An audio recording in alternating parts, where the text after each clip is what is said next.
সোমবার চুঁচুড়ার সেন্টস সোসাইটির উদ্যোগে সচেতনতামূলক পদযাত্রা অনুষ্ঠিত হয়ে গেল। বিশেষ চাহিদা সম্পন্ন ছেলে মেয়েদের শারীরিক চিকিৎসা করার জন্য এই সোসাইটি কাজ করে চলেছে। মানুষকে সচেতন করতে এবং সমস্ত বিশেষ চাহিদা সম্পন্ন মানুষের পাশে থাকতেই এই কর্মসূচি।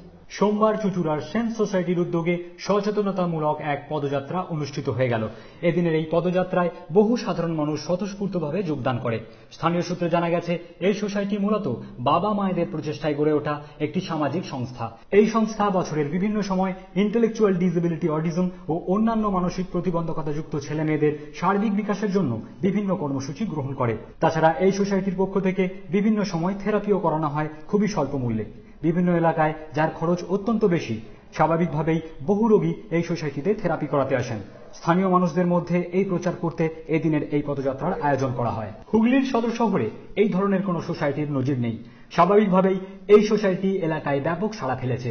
এদিন পথসভার পাশাপাশি পথ চলতি মানুষকে সচেতন করা হয় বিভিন্ন রোগ সম্বন্ধে। সঙ্গে চলছে রাস্তায় রাস্তায় লিফলেট ছড়ানো। এ বিষয়ে সোসাইটির কর্মসূচি ও ভবিষ্যৎ পরিকল্পনা সম্বন্ধে ব্রততী চৌধুরী বললেন, 2 এপ্রিল হচ্ছে ওয়ার্ল্ড অটিজম অ্যাওয়ারনেস ডে।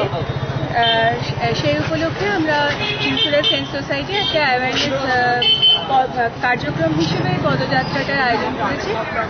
আর এই চুঁচুড়া সেন্টস সোসাইটি একটা বাবা মায়েদের প্রচেষ্টায় গড়ে উঠেছে সংস্থা, যারা মূলত ইন্টেলেকচুয়াল ডিসেবিলিটি এবং অটিজম এবং অন্যান্য মানসিক প্রতিবন্ধকতা নিয়ে কাজ করে।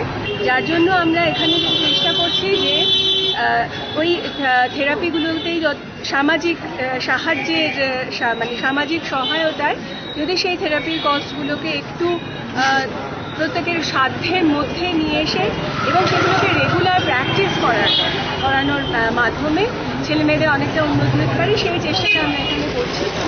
অনেক সমাজের অনেক মানুষ আমাদের সঙ্গে এগিয়ে এসেছেন। চুঁচুড়া থেকে সুদীপ দাসের রিপোর্ট, নিউজ আজ বাংলা।